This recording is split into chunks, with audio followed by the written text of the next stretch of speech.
தென்னை மரத்துக்கும் மனுஷனுக்கும் இருக்க ஒற்றுமையை தாங்க நம்ம பார்க்க போறோம்.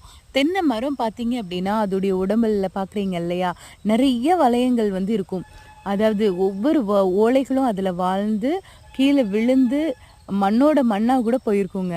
மக்கி கூட காணாம போயிருக்கும். ஆனா, அது வாழ்ந்த அந்த தடயங்கள் மட்டும் அப்படியே வளையங்களா வந்து தென்னை மரத்துல வந்து காணப்படும்.